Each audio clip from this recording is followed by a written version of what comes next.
ఈ కార్యక్రమ సభాధ్యక్షుడు తమ్ముడు కేంద్ర సాహిత్య అకాడమీ యువ పురస్కార గ్రహీత డాక్టర్ పసును రవీందర్, ఈ కార్యక్రమంలో ఆత్మీయ అతిథులుగా వచ్చిన మా కొల్లాపురం విమలక్క, డాక్టర్ సంశెట్టి శ్రీరన్న, డాక్టర్ వెల్దండి శ్రీధర్ అన్న, తమ్ముడు సిద్దికి యాదగిరి, మోహన కృష్ణ, ప్రభాకర్, ఇంకా ఇక్కడ ఉన్న మిత్రులు, కవి మిత్రులు, కథా రచయితలు, మీ అందరికీ పేరు పేరున సాహిత్య అభిమానులకి నమస్కారం తెలియజేస్తూ, కథలు ఒక్క కథ కూడా రాయకుండా నేను కథల మీద రాస్తున్నాను, మాట్లాడుతున్నాను. కథలు రాయాలని ఉంది, కానీ కథ రాయడానికి సాహసం చేద్దామంటే ఒక్కొక్కసారి భయం అవుతూ ఉంటది. ఎందుకంటే మనం రాసింది నిలబడాలి అని, రాసిన ప్రతి వాక్యం అది నిర్మాణాత్మకంగా ఉండాలని, అది సారవంతంగా ఉండాలని ఆలోచిస్తూ ఉంటాం కనుక ఒక ప్రక్రియలో కృషి చేస్తూ మరో ప్రక్రియలోకి ప్రవేశించడానికి కొంత సంశయం ఉంటుంది. గుడిపల్లి నిరంజన్ చాలా రోజులుగా నాగర్ కర్నూలు జిల్లా కథలు వేయడానికి ఒక సంకల్పం పెట్టుకున్నాను. నేను అనుకుంటా ఇప్పటికి 2 సంవత్సరాల నుంచి నీ కథ కోసమే ఈ సంకలనాన్ని ఆపుతున్నాను. నీవెప్పుడు కథ రాస్తే అప్పుడే ఈ సంకలనం వస్తుంది. నువ్వు కథ రాయకపోతే ఈ సంకలనం ఆలస్యం కావడానికి నీవే కారణం అవుతావని ఎప్పుడు హెచ్చరిస్తూ ఉంటాను. సో అయినా నేను కథలు చదువుతా, విపరీతంగా చదువుతాను కథలు. మొదటి నుంచి అంటే దాదాపు 30 సంవత్సరాల నుంచి కథలు చదువుతూ ఉన్నాను. అట్లే కథలు వింటూ ఉంటాను. ఈ వినడం ఏమిటి? ఇంతకుముందు రవీందర్ చెప్పాడు కదా, పరిశీలన సంబంధించిన ఒక లక్షణం. చిన్నప్పుడు మా నాయనమ్మ కథలు చెప్పేది, తర్వాత మా అమ్మ చెప్పేది. అనేక మంది తమ జీవితాలను చెబుతూ ఉంటారు, ఇతరుల జీవితాలను కొందరు చెబుతూ ఉంటారు. దాదాపు 22 సంవత్సరాలు ఉద్యోగ జీవితంలో ఎందరో విద్యార్థుల జీవితాలు, పచ్చి నిజాలను, వాటిని వినటం, ఒక్కొక్కసారి ఆ విద్యార్థులు ఇంత అద్భుతమైన జీవితం ఉంది కదా, ఈ జీవితాన్ని కథగా మలుస్తే సాహిత్యంలో అదొక చేర్పుగా ఉంటుందంటే చాలా మంది విద్యార్థులు అప్పుడప్పుడు రాస్తూ ఉంటారు. వేల మంది విద్యార్థులకు ఆ జీవితాలు ఉంటాయి, కానీ అందరూ రాయడానికి కొందరు రాస్తూ ఉంటారు. అట్లా రాసినప్పుడు వాళ్ళు చెప్పినప్పటికీ అది అక్షర రూపానికి వచ్చే నాటికి చాలా మార్పు జరుగుతుంది. కనుక కథను వినటము, కథను చదవటము, కథ మీద కొన్ని అభిప్రాయాలు నాకు తోచిన పద్ధతిలో చెప్పటము, ఈ 3 లక్షణాలు అర్హతలు నాకు ఉండటం మూలంగా ఇవాళ ఈ పుస్తకం మీద నా అభిప్రాయాలు చెప్పే అవకాశం నాకు దక్కింది అనుకుంటున్నాను. ముఖ్యంగా ఈ పుస్తకానికి ఆవిష్కర్తగా నన్ను ఎంపిక చేసుకున్నాడు కేపీ అప్పలిగంప. ఇప్పుడు మెటీరియల్ నా చేతిలో పెట్టిన తర్వాత 2-3 మిత్రుల ద్వారా వచ్చాడు. నా క్లాస్మేట్ మంగళూరులో రాముడు అని ఉంటాడు. రాముడు వాళ్ళకి బంధువు, దూరం, బహుశా వాళ్ళ అమ్మ తరపుకి వెళ్ళి బంధువు నా మిత్రుడు రాముడు. అతని ద్వారా నా దగ్గరికి వచ్చాడు. పుస్తకం వచ్చేది దాదాపు 6 నెలలు నా దగ్గర ఉండేది. నేను ఆ పుస్తకం చదివినప్పుడు ముందు మాట రాయడానికి, మామూలుగా అయితే ముందు మాట 10 రోజుల్లో 15 రోజుల్లో అట్లా రాసిచ్చే వాళ్ళు ఉంటారు, ఒక రోజులో కూడా రాసిచ్చే వాళ్ళు ఉంటారు. చాలా మంది చూసానే అట్లా. కనుక నాకు అట్లా సాధ్యం కాదు. మొత్తం చదవాలి, కథలన్నీ చదివిన తర్వాత వాటి గురించి కాస్త ఆలోచిస్తూ ఉండాలి కొన్ని రోజులు. దీన్ని మాల పెట్టడం అని అంటాం కదా, కాయను తెంపి మనం మాల పెడతాం. మామిడికాయ సీజన్ ఎంత బాగా మాగితే దాని రుచి అంతగా ఆస్వాదిస్తాం. ముఖ్యంగా మా జీవితాలు అయితే నాకు నల్లమల్ల అడవుల్లో మామిడి అనేది ఈ మధ్య కాలంలో విస్తరించింది మా ఏరియాలో. అఫ్కోర్స్ కొల్లాపూర్ మామిడి పళ్ళు చాలా పాతకాలం నుంచే ఫేమస్, కానీ అవి రాజులకి, దొరలకి, వాళ్ళకి మాత్రమే అందుబాటులో ఉండేవి. మామిడి పండు కొనుక్కొని తినాలంటే ఒక చేరు గింజలు తీసుకొని పోయి తప్ప ఒక మామిడి పండు వచ్చేది కదా, 2 మామిడి పండు. ఎప్పుడైనా మొత్తం సీజన్ లో మా అమ్మ ఎప్పుడైనా ఒక చేరు జొన్నలో లేకపోతే చేరు కందులో మామిడి పండు అని వస్తే వాళ్ళకు గింజలు ఇస్తే 1 కిలో 4 పండ్లు ఏమొస్తే మనిషికి మా ఇంట్లో 4 మనిషికి 1 తినేవాళ్ళు. అది మామిడి పండు తినేప్పుడు. కానీ నాకు ఇష్టమైన సమృద్ధిగా దొరికే సింధువుల పండు, సీతాఫలం అంటూ ఉంటారు కదా, ఒక్కొక్క ప్రాంతంలో ఒక్కొక్క మాట చెప్తూ ఉంటారు. మేము సింధువుల పండు అంటాం. మాకు ఒక పెద్ద గుట్ట ఉంటది, మా తాతకి నైజాం రాసిచ్చాడు కావచ్చు, 5 ఎకరాల గుట్ట. అందులో భూమి ఉండదు, గుట్ట పట్టా ఉంది మాకు. కాకపోతే ఇప్పుడు రైతు బంధు వచ్చింది మంచిగా. ఇప్పుడు మా నాన్న పేరు ఇంటికి వచ్చింది ఆ భూమి, తర్వాత నా పేరు ఇంటికి వస్తుంది నేచురల్. ఆ గుట్ట చింతోల పండ్లు చెట్లు ఉంటాయి, విపరీతంగా చింతోల పండ్లు కాస్తాయి. ఊరంతా గుట్ట మీద పడేది. నేను దానికి కాపలాదారుని కూడా రాకుండా చూసుకోవాలి. చిన్నప్పుడు పశువులో కాసే కేపీ లాగానే నాది కూడా పశువులో కాసిన జీవితం కనుక గుట్ట కాపలు ఉంది. తోల పండు తెంపిన తర్వాత జొన్న కట్టెల్లో దాన్ని వేసి, తర్వాత వరిసేను జాలొడ్డు పండితే దాన్ని కుప్ప పెడితే ఆ కుప్పలు తీసుకెళ్లి వరిగడ్డలో వేసి, ఎక్కడ మరుగుంటే అక్కడ వేసి తెంపి, ఒకసారి వేసిన తర్వాత తిరిగి మళ్ళీ చూసుకునే అవకాశం దొరికేది కాదు. ఒకటి మాగేసరికి ఇంకొకటి అలా పాడైపోతూ ఉండేది. కొన్ని గుర్తుపట్టేది, అవకాశం మర్చిపోయేది. చివరికి ఎండాకాలం వచ్చినాక అంతా ఎండిపోయిన తర్వాత అక్కడ వేసినటువంటి మాగేయడం కోసం వేసిన ఎండిపోయి కనిపించేది. ఆ మాగిన తర్వాత ఆ పండు తింటే దాని రుచి ఎంత అద్భుతంగా ఉంటుందో బహుశా ఇవాళ హైదరాబాద్ లో మందు వేసి పండించే పళ్ళ వలన ఆ రుచి రాదు. కనుక కాయ మాగితే ఆ అమృతం అని అంటారు కదా, అమృతం లేదు నిజానికి. ఈ రుచినే తిని వాళ్ళు అమృతం అని రాశారు. కనుక ఇంత అద్భుతంగా ఉండే రుచి పండులో ఉన్నట్లే వాక్యంలో కూడా ఉంది. అది కవిత్వమైన, అది కథ అయినా, అది నవల అయినా, ఈ సృజనాత్మక ప్రక్రియలు కనుక పాట అయినా, ఈ సృజనాత్మక ప్రక్రియలో ఖచ్చితంగా హృదయానికి చేరుగా వెళుతూ ఉంటాయి. ఇవి హృదయాన్ని ఆధారం చేసుకొని రాస్తూ ఉంటాయి. కనుక అట్లా ఉండాలి. అది హృదయానికి తాకాలి. తిరిగి హృదయానికి తాకిన తర్వాత బుద్ధికి చేరాలి. అది హృదయం దగ్గరనే ఆగకూడదు. బుద్ధి కూడా రసాయన క్రియ జరగాలి రెండింటి మధ్య. అందుకోసమే ముందు మాట రాయడానికి కొంచెం ఎక్కువ సమయం తీసుకుంటూ ఉంటాను. హృదయం నుంచి బుద్ధికి వెళ్ళే వరకు నేను ఆగుతూ ఉంటాను. సో అట్లా 6 నెలల తర్వాత అంబలి గంపకి ముందు మాట రాసించారు. అది సీరియస్గా చూడండి ఎట్లా ఉంటుంది. అంబలి గంప అనేది వేరే ప్రాంతంలో వేరే జిల్లాలో ఉందో లేదో అని అంటే వేరే వేరుగా ఉంటుంది. మా దగ్గర అంబలి గంప చాలా విరివిగా. మా అమ్మ అంబలి గంప ఎత్తుకొని వస్తుంటే 1 కిలోమీటర్ దూరంలో చూసేది ఎప్పుడు వస్తుంది అని ఆకలి అవుతూ ఉంటారు. ఇక్కడ వస్తుంది 1 కిలోమీటర్ దూరంలో రైట్ మా అమ్మ వస్తుంది, ఎత్తి మీద అంబలి గంప కనిపించింది వస్తుంది, చేలలో నడుచుకుంటూ వస్తుంది. ఈ అంబలి గంప నేనైతే సాహిత్యంలో రాయలేకపోయాను ఆ టైటిల్ పెట్టి, కానీ కేపీ రాసిన తర్వాత నాకు ఎంత అద్భుతం అనిపించింది. అంబలి గంప శీర్షిక పెట్టాడు ఆయన, పుస్తకానికే శీర్షిక. మట్టి తట్ట, అంబలి గంప ఈ రెండు మాకు విడదీయరాని సంబంధాలు ఉండే 2 పదాలు మా పాలమూరు జిల్లా. అటు నల్లమల వైపు అయినా లేదా ఇటు మహబూబ్నగర్ టౌన్ అయినా, బహుశా కొద్దిగా అటు ఆర్టీఎస్ కెనాల్ అంటే గద్వాల, అలంపూర్ పోతే ఈ పదం కొద్దిగా తక్కువగా ఉంటుంది. కానీ మిగతా కలవకుర్తి, షాద్నగర్ అన్ని ప్రాంతాల్లో ఈ పదం ఉంది. సో ఆ పుస్తకంలో ఆయన రాసిన కథలు మా జిల్లా జీవితాన్ని, ముఖ చిత్రాన్ని ఒకసారి కథ సాహిత్యంలోకి తీసుకొచ్చారు. అది మొదటి అనుభవం. ఆ కథ చదివిన తర్వాత వలసలు ఉంటాయి, వలసల్ని కవిత్వం వచ్చింది, పాటలు వచ్చాయి, వ్యాసాలు వచ్చాయి. కానీ కథల్లోకి చాలా తక్కువ వచ్చింది. మొదటి తరం వచ్చినటువంటి కథలు 60-66 ప్రాంతాల్లో వచ్చిన కథలు ఒక 10 కథలు ఏమో, అవి ఒక తరంలో ఆ కథలు వచ్చాయి. కానీ పూర్తిగా పాలమూరు జిల్లా ముఖ చిత్రాన్ని చిత్రించడం అనేది చాలా విస్తృతంగా ఒకే అంశం మీద, అంటే కరువు, వలస, కొద్దిగా మధ్యలో కరువు, వలస ఈ 2 బాధలే. కానీ బాధల్లో కూడా ప్రేమని చూసే శ్రమజీవులు ఉంటారు కదా, ఆ బాధలో కూడా ప్రేమ అండర్ కరెంట్ గా తీగలాగా నడుస్తూ ఉంటుంది. అట్లాంటి కథలు రాశాడు.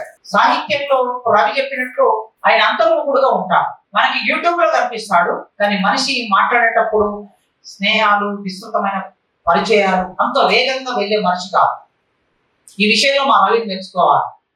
రవి అంటే ఎవరినైనా ఒక 5 నిమిషాల్లో కమ్మేయగలిగినటువంటి, అంటే ఇది నేను పాజిటివ్ అర్థంలో చెప్తున్నా తమ్ముడు. అంటే తనకుండే దాచుకోడు దేని కూడా. నవ్వు అయినా ఎంత గట్టిగా నవ్వుతాడో మీ అందరికీ తెలుసు, మాట అయినా అట్లే అవుతుంది. నవ్వు ఏది కల్మషం లేకుండా ఉన్నప్పుడే సాధ్యం అవుతుంది. మనిషిలోని భావోద్వేగాలు ఏదైనా సహజంగా రావటం అనేది.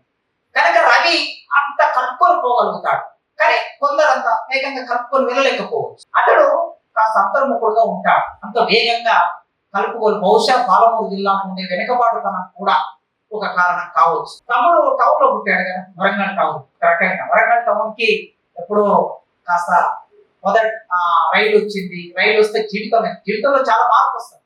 రైలు వచ్చింది, రైలుతో పాటు క్రైస్తవం వచ్చింది, క్రైస్తవంతో పాటు చర్చ్ వచ్చింది, చర్చ్తో పాటు చర్చిలోకి వెళ్ళే అవకాశం వస్తుంది.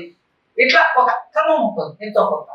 కనుక ఆ ప్రాంతం వెనుకబడతారని కూడా మనకి కనిపిస్తుంది. అందుకే ఇప్పుడు 2వ పుస్తకం కూడా తీసుకొచ్చాడు. ఇప్పటి వరకు పాటలు రాశాడు, కవిత్వం రాశాడు. కానీ సాహిత్య ప్రపంచంలో, అంటే సాహిత్య ప్రపంచంలో నిలబెట్టడానికి తమ్ముడు సొంత ప్రతిభతో ఎట్లయితే అతి తక్కువ కథలు రాసి ఎక్కువగా పేరు సమాజంలో, కథా సాహిత్యంలో తనకంటూ ఒక ముద్ర వేసిచ్చాడు శైలి వలన. ఎప్పుడైనా సరే మన శైలి వలన, ఓహో ఈ కథ రవీందర్ పేరు పెట్టకుండా ఆ కథ వచ్చింది అనుకోండి, అది రవీందర్ కథ అని మనం అర్థం చేసుకోవాలి సింపుల్. అట్లా ఒక్కొక్కరికి ఒక శైలి ఉంటుంది. కేపీకి ఒక శైలి ఉంది. అది పాలమూరు జిల్లా భాషకు సంబంధించిన శీర్షికలు పెడతాడు ఆయన. ఆ శీర్షికలు అంటే మొత్తం కథ అంతా ఆ ప్రాంతపు మాండలికంలో నడవదు. మన శీర్షికలు ఉంటాయి, అంటే శీర్షిక నడిపిస్తూ ఉంటుంది మొత్తం కథ. అయితే మనకి కథా సాహిత్యంలో మొదటి దశ అంతా చూస్తే దళిత సాహిత్యంలో ముఖ్యంగా లేదా సాధారణ తెలుగు కథలు చూస్తే మొదటి కాలం అంతా 1910 లేకపోతే 1905లో అన్న చెప్పే ప్రకారం ఇటు తెలంగాణ అయినా ఆంధ్ర అయినా 1900 సంవత్సరం నుంచి మెల్లగా కథ మొదలైంది అనుకుంటే అది 5 అయినా అది 10 అయినా అది 2 అయినా అట్లా మొదలైంది అనుకుంటే ఆ కథలో ఎవరి జీవితం వచ్చింది అంటే అప్పుడు కథలు ఎవరు రాశారో వాళ్ళ జీవితమే వచ్చింది. అప్పుడు కథలు ఎవరు రాశారు? పై కులాల వాళ్ళు, మొదలు చదువుకున్న వాళ్ళు కథలు రాశారు. ముఖ్యంగా బ్రాహ్మణులు కథలు రాశారు. సరే, మధ్యలో భాగ్యరెడ్డి వర్మ లాంటి ఒకరు ఇద్దరు అట్లా మనకి అక్కడక్కడ కనిపిస్తారు. కానీ మొత్తం కథా సాహిత్యం అంతా పై కులాల నుంచి వచ్చింది. ఈ పై కులాల నుంచి వచ్చినప్పుడు కథలో జీవితం ఏమై ఉంటుంది? రవీంద్ర చెప్పాడు కదా, జీవితం ఉండాలి కథకి. కుటుంబరావు గారు ఒక సందర్భంలో అన్నారు, నీకు కథా నైపుణ్యము తెలియకపోతే రవి లాంటి వాళ్ళు, ఇంకెవరో కథలు బాగా రాసేవాళ్ళు, శ్రీధర్ లాంటి వాళ్ళు నేర్పించవచ్చు, చెప్పొచ్చు, కథలు చదివితే అభిప్రాయం చెప్పొచ్చు. కానీ నీకు జీవితమే లేకపోతే జీవితాన్ని ఎట్లా తెచ్చిచ్చేది అని కుటుంబరావు గారు ఒక సందర్భంలో రాశారు. జీవితం ఉండాలి. మొదలు సాహిత్యానికి ముడి సరుకు జీవితం, తెలుసు జీవితం. సో ఆ జీవితం ఎవరి జీవితం ఉన్నది? మొదటి కథలు రాస్తున్నప్పుడు పై కులాల వాళ్ళ జీవితం ఉన్నది, వాళ్ళ జీవితాన్ని వాళ్ళు రాశారు. ఇప్పుడు మీరు చూడండి, చలం రాసిన కథల్లో ఎవరి జీవితం ఉన్నది? ఆయన ఒక రకంగా సమాజాన్ని ఒక స్థాయి నుంచి ఇంకో స్థాయి జంప్ చేయించాడు, గెంతులాగా మార్పుకు గురి చేశాడు సాహిత్య ప్రపంచాన్ని. కానీ ఆ సాహిత్య ప్రపంచంలో జీవితాలు ఎవరి ఉన్నాయని చూస్తే వాళ్ళ జీవితాలే. గురజాడ రాసినటువంటి కథల్లో జీవితాలు ఎవరి ఉన్నాయని చూస్తే వాళ్ళ జీవితాలే. కొద్దిగా 1-2 కథల్లో ముస్లింల జీవితాలు, కొన్ని పాత్రలు అక్కడక్కడ ఎంటర్ అయినా ప్రధానంగా వాళ్ళ జీవితమే. మద్యం కన్యాశుల్కం నాటకంలో ప్రధానంగా ఒక జీవితం చుట్టూ, అగ్నిహోత్ర అవధానుల జీవితం చుట్టూ నాటకం అంతా నడుస్తూ ఉంటుంది. మధురవాణి జీవితం చుట్టూ నాటకం అంతా నడుస్తూ ఉంటుంది. కొన్ని పాత్రలు ప్రధాన పాత్రలు ఉంటాయి, కొన్ని అప్రధాన పాత్రలు ఉంటాయి. కానీ ప్రధాన జీవితం వాళ్ళకు సంబంధించింది. ఎందుకంటే ఆ జీవితాన్ని వాళ్ళు సాహిత్యంలోకి ఒప్పుతారు, కల్పనగా మారుస్తారు. తర్వాత 70 వచ్చే నాటికి, 40-45 వచ్చే నాటికి అభ్యుదయ రచయితల సంఘం లేదా ప్రేమచంద్ లాంటి కథకుడి ప్రభావం మొత్తం తెలుగు సాహిత్యం మీద ప్రసరించాక, రష్యా నుంచి వచ్చిన సాహిత్యం తెలుగు సాహిత్య జీవుల మీద ప్రభావం వేశాక కథ మార్క్సిజం అనే ప్రభావంతో రాయటం మొదలు పెట్టారు. పేదరికం, వర్గ పోరాటం, సమస్యలు. మళ్ళీ ఇక్కడ రాసిన వాళ్ళు ఎవరు? మళ్ళీ ఇక్కడ కూడా పై కులాల వాళ్ళే రాశారు. ఇక్కడ కూడా కింది కులాలు, 40ల వరకు తెలుగు సాహిత్యం చదువుకున్న కింది కులాలు కథలోకి ఎంటర్ కాదు, కవిత్వంలోకి ఎంటర్ అయ్యాడు. జాషువా లాంటి వాళ్ళు కవిత్వంలోకి వచ్చారు. ఇక 60-70 వచ్చే నాటికి నక్సల్ బరి విప్లవోద్యమం తెలంగాణ మీద, తెలుగు కథ మీద ప్రభావం వేసి, ఈ నక్సల్ బరి విప్లవోద్యమ ప్రభావం తెలుగు కథ మీద ప్రభావం వేసిన తర్వాత కథ పూర్తిగా ఇంకో తలంలోకి వెళ్ళిపోయింది. ఇక కథ రాస్తే విప్లవ కథనే రాయాలి అన్నంతగా, ముఖ్యంగా రఘుత్తం రెడ్డి గారు, అల్లం రాజయ్య గారు మన తెలంగాణ ప్రాంతం నుంచి, అటు ప్రాంతం నుంచి కారా మాస్టర్ కాళీపట్నం రామారావు గారు, ఇట్లా కొన్ని కథలు వచ్చాయి. సో కథ గుణాత్మకమైన మార్పు తీసుకుని ఒకనొక పరిస్థితి ఏర్పడింది. నిజానికి తెలుగు కథ బహుశా ప్రపంచ కథలతో సమానం చేసి ఒకవేళ ఏమైనా వర్క్ చేస్తే తెలుగు కథ ఒక 60-70 సంవత్సరాల కాలంలో ఎంత మార్పుకు గురైందో మనం పరిశీలన చేస్తే మొత్తం ప్రతిపాదన చేయొచ్చు. ఇక 70-80 వచ్చే నాటికి, 80 కాలానికి, కారంచెడు జరిగే నాటికి విప్లవ కవిత్వం రాస్తూ, అభ్యుదయ కవిత్వం రాస్తూ ఉన్న దళితులు ఒక ప్రశ్నను ఎదుర్కొన్నారు. తమ అస్తిత్వం గురించిన ప్రశ్న తమ ముందు నిలబడ్డారు. వర్గ పోరాటం, విప్లవం, పేదరికం పోవాలి, సమాజం రావాలి, ఓకే బాగానే ఉంది, అందులో భాగం అవుతూ ఉన్నాం, కవిత్వం రాస్తూ ఉన్నాం, బాగానే ఉంది. కానీ భారతదేశంలో మేము మనుషులమేనా అనే ప్రశ్న వచ్చింది. మేము ఈ దేశంలో మనుషులమేనా? ఒకవేళ మేము మనుషులమే అయితే మా చెరువులో ఎత్తులను తీసుకొచ్చి దాగబెట్టినటువంటి బుట్లను తీసుకెళ్లి చెరువులో కడిగితే మేము తాగే నీళ్ళయ్యా, ఈ చెరువు నీళ్లను కలుషితం ఎందుకు చేస్తావయ్యా అని అడిగితే 7 మందిని చంపేశారు కదా. నీళ్ళ గురించి అడిగినందుకు 7 మందిని చంపేస్తే ఈ దేశంలో మేము మనుషులమేనా అనే ప్రశ్న ముందు వచ్చినది. ఓకే, వర్గ పోరాటం జరగాలి, సమాజం రావాలి, ఎప్పుడు వస్తుంది సమాజం, కానీ ఎప్పుడు వచ్చే సమాజం వరకు నేను మనిషిగా లేకుండా ఎలా వెళ్ళగలను అనే ప్రశ్న ఉత్పన్నమై విప్లవ కవిత్వాన్ని చాలా హోరుగా రాసినట్టు, చాలా గొప్పగా రాసినటువంటి వారు దళిత కవులు, దళిత కులంలో పుట్టిన వాళ్ళు ఒక్కసారి తమ జీవితాన్ని కవిత్వంలోకి తీసుకొచ్చారు. మద్దూరి నగేష్ బాబు, పైడి తినేష్ బాబు, కలెకూరి ప్రసాద్, సతీ చందర్, ఇట్లా మొదలు పెడితే ఎల్లూరు సుధాకర్, వీళ్ళందరూ ఒక కొత్త ఈస్థెటిక్స్ ను సాహిత్యంలోకి తీసుకొచ్చారు, సాహిత్య ప్రపంచంలోకి తీసుకొచ్చారు. అప్పటి వరకు ఎవరు పట్టుకొని పదాలు, ఒక కొత్త భాష వచ్చింది, ఒక కొత్త జీవితం వచ్చింది, ఒక కొత్త రచన శైలి వచ్చింది. అంటే తమ జీవితమే రాయాలని, అప్పటి వరకు తమదిగానే జీవితమే రాశారు. దుక్కులు దున్నిన రైతు చేతులకు వేడీలెందుకురో అన్నా, వేడీలెందుకురో అన్నా అని రాశాడు గద్దర్. మరి దుక్కులు దున్నిన రైతు చేతులకు వేడీలు అని రాసిన గద్దరే, యాలలో ఈ మాదిగ బతుకు నీకు మొత్తుకుంటే దొరకదురా మెతుకు అని రాయడానికి చాలా తేడా. ఈ రైతు సాధారణ రైతు, యాలలో ఈ మాదిగ బతుకు అనేది ఒక పర్టికులర్, ఒక ప్రత్యేకమైన అస్తిత్వం. దళిత పురులమ్మ అని రాసినాడు. అట్లే కలిగిరి ప్రసాద్ రాసిన వరకట్టం మీద రాసిన పాట మీ అందరికీ తెలుసు, కర్మ భూమిలో పూసిన ఓ పువ్వ. ఇది సాధారణమైన పాట, అందరి జీవితాల్లో ఉండేది. కానీ ప్రత్యేకంగా చుండూరు రగులుతున్న గాయం అని రాయటం అనేది ఒక ప్రత్యేకమైన ఆస్తి. అంటే మీరు నన్ను ఏ పేరుతోనైనా పిలుస్తారు, ఒక్కొక్క పేరుతో. ఒకడు చెండాలుడు అంటాడు, ఒకడు హరిజనుడు అంటాడు, ఒకడు వంటరాని వాడు అంటాడు. ఎవడు ఏ పేరుతో పిలిస్తే నాకేమి, నేను ఒక నక్సలైట్ అయినప్పుడు అని సలంద్ర రాశారు. ఇట్లా భిన్నమైన వ్యక్తీకరణలు వచ్చాయి. ఇది మొదటి దశ, 80 నుంచి 90 వరకు ఇట్లా నడుస్తూ ఉద్యమం రూపొందుతున్నప్పుడు మొట్టమొదటి ఎవరైనా కవిత్వం రాస్తారు. బేసిక్ గా రవి కవి, ఆయన కవిత్వం రాశాడు, మొదలు కవి. కానీ తర్వాత కథకుడయ్యాడు. 30-35 సంవత్సరాలు, 30 ఏళ్ళు దగ్గర పడి దాడుతూ ఉన్న కాలంలో కథలోకి వచ్చాడు మెల్లె. అంటే ప్రారంభ దశ ఒకటి ఉంటుంది, దళిత ఉద్యమానికి కూడా ఒక ప్రారంభ దశలో కవిత్వం పాట ప్రధానమైంది. తర్వాత అది నిదానించి స్థిరపడిన కాలంలో జీవితాన్ని విస్తృతపరచవలసిన అవసరం లేదు. ఈ విస్తృతపరచవలసిన అవసరాన్ని గుర్తించి కవిత్వం రాసిన దళిత కవులు కథ వైపు మారారు. అట్లా మొదటి తరం ఇక్కడ నాగప్ప గారి సుందరరాజు గారు ఒక జీవితాన్ని కథలోకి తీసుకొచ్చారు. మాదిగ జీవితాన్ని, ముఖ్యంగా అనంతపురం ప్రాంతంలో ఉండే మాదిగల జీవితాన్ని కథలోకి. అదేవిధంగా కందుకూరు, ప్రకాశం దగ్గర ఉండే, ఒంగోలు దగ్గర ఉండే కందుకూరు జీవితాన్ని ఎల్లూరు సుధాకర్ గారు కథలోకి తీసుకొచ్చారు. ఇది ఒక ప్రాతిపాదికను రూపొందింది. ఈ ప్రాతిపాదిక మీద ఇక కథలు రాయటం మొదలైంది. మనకి జూపాక సుభద్ర గారు విస్తృతంగా రాస్తున్నారు.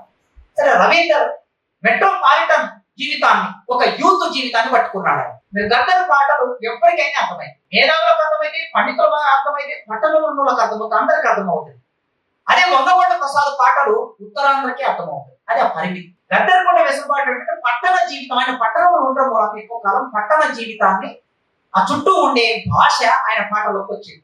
రవీందర్ కథల్లోకి ఏమొచ్చిందంటే, ఒక మెట్రోపాలిటన్, ఒక తరం, ప్రపంచీకరణ తర్వాతి తరం ఎట్లా ఆలోచిస్తుందో ఆ జీవితం పట్టుకోవటం మూలంగా కథ చాలా వేగంగా పాట పులకింది. ఈ తరంలో ఆలోచిస్తే కథ స్థిరపడినటువంటి ఈ కాలంలో వీళ్ళ తర్వాత మెల్లగా కథల్లోకి ప్రవేశించిన వారు కొందరున్నారు. ముఖ్యంగా పాలమూరు జిల్లా నుంచి కేపీ.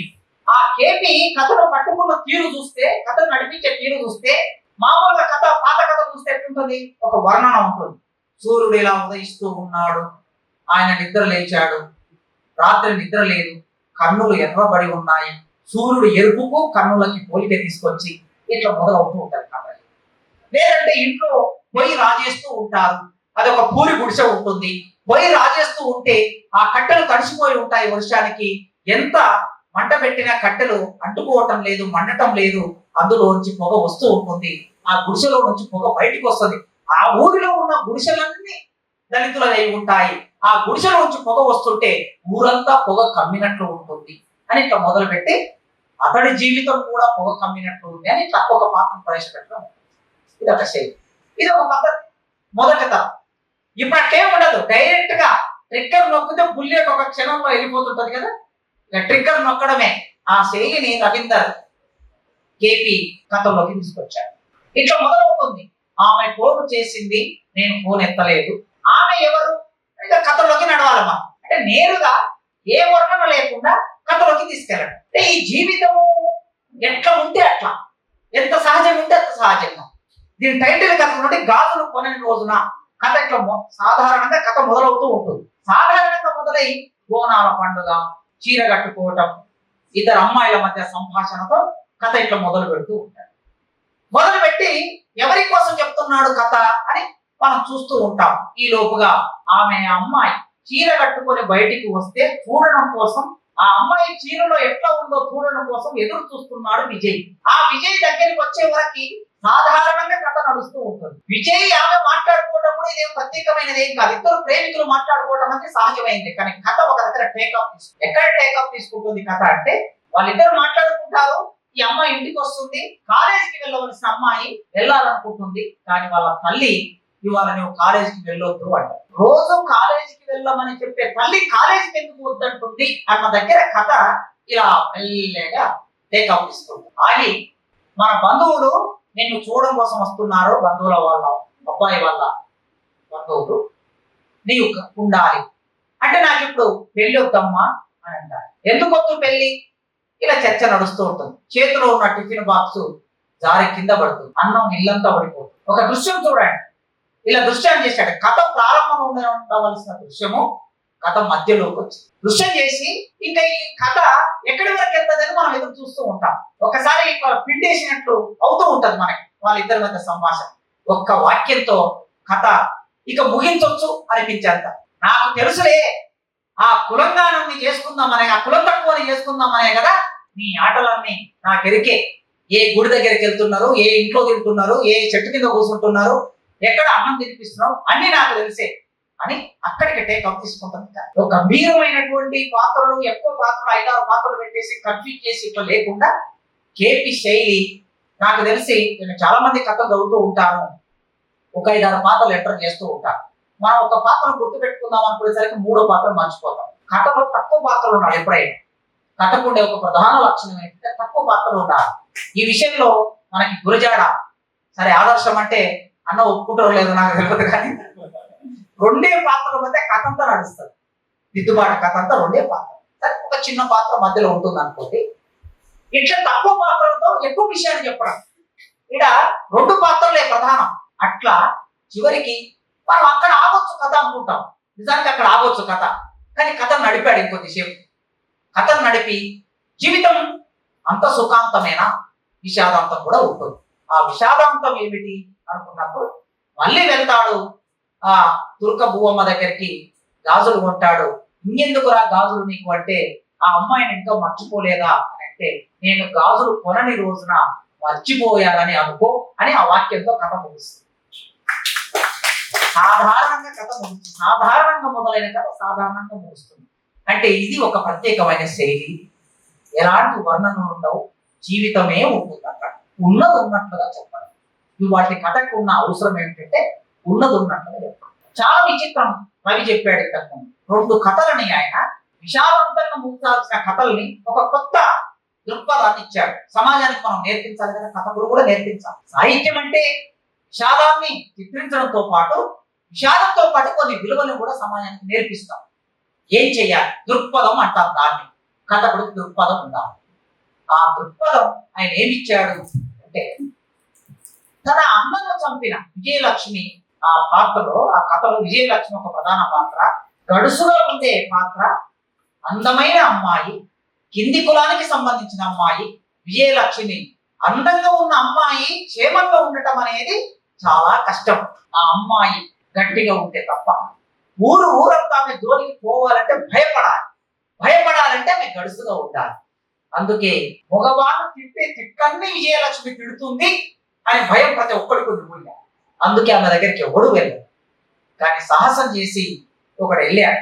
నిజానికి ఈ కథ విజయలక్ష్మి అన్న ఆ రెడ్డి బిడ్డని ప్రేమిస్తాడు. రెడ్డి బిడ్డను ప్రేమించినందుకు అన్నను చంపాడు రెడ్డి. చివరికి బిడ్డను కూడా చంపాడు. ఆ రెడ్డి కొడుకు విజయలక్ష్మి ప్రేమించాడు. 2 జీవితాలు విషాదం అయిపోయాయి. 2 జీవితాల చుట్టూ 2 కుటుంబాలు కూడా విషాదం అయిపోయాయి. జొన్న రొట్టె ఈ జీవితాన్ని కలిపింది. అసలు జొన్న రొట్టె అని శీర్షిక పెట్టి కథ రాసిన వాళ్ళు ఉన్నారా? అది మహబూబ్నగర్ నుంచి వచ్చిన వాళ్ళు తప్ప ఇంకెవరు రాయలేదు. ఒకవేళ మీరు రాస్తే మక్క రొట్టె అని పెట్టి రాయొచ్చు.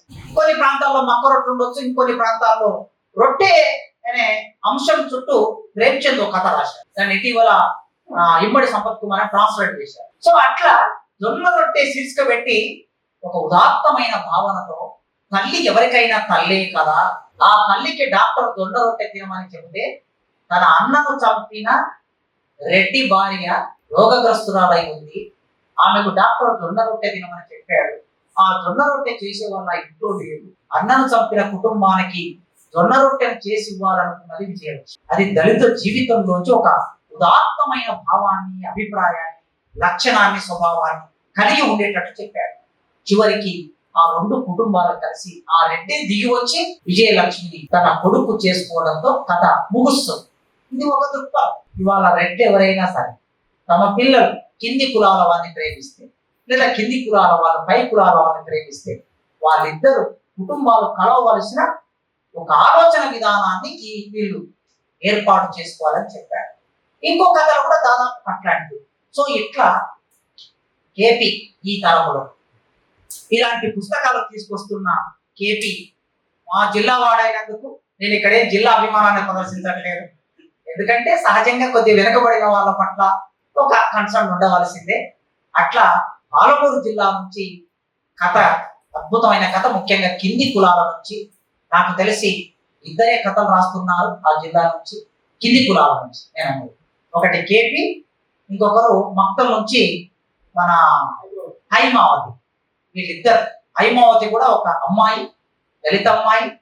పుస్తకాలు వచ్చింది, పుస్తక ముద్రణలోకి తీసుకొచ్చినటువంటి ఇటు అచ్చంపేట నుంచి లక్ష్మీనారాయణ, అచ్చంపేట నుంచి నారాయణ, ఎం నారాయణ, వీళ్ళు ముగ్గురు మూడు ప్రాంతాలు. ఈయననేమో పాలమూరు అంటే పాత మహబూబ్ నగర్ దగ్గరి గ్రామం చుట్టూ జీవితం. హైమావతి ఏమో పూర్తిగా అటు కర్ణాటక బార్డర్ ఉన్నటువంటి అక్కడి దేవదాసు వ్యవస్థ ఉండే జీవితాన్ని చిత్రిస్తుంది. ఇటు నల్లమల్ల వైపు నారాయణ. మూడు భిన్నమైన ప్రాంతాల నుంచి ముగ్గురు దళిత కథా రచయితలు అద్భుతంగా రాస్తూ ఉన్నారు. కేపీ భిన్నమైన సృజనాత్మక ప్రతిభ కలిగిన వాడు. ఆయన తెలుగు సాహిత్యంలోకి రెండో కథా సంపుటిని తీసుకొని వస్తున్నందుకు అభినందనలు తెలియజేస్తూ మరిన్ని అద్భుతమైన కథలు రాయాలని కోరుకుంటూ నాకు ఈ ఆవిష్కరించే అవకాశం కల్పించినందుకు కృతజ్ఞతలు తెలియజేస్తూ ముగిస్తున్నాను.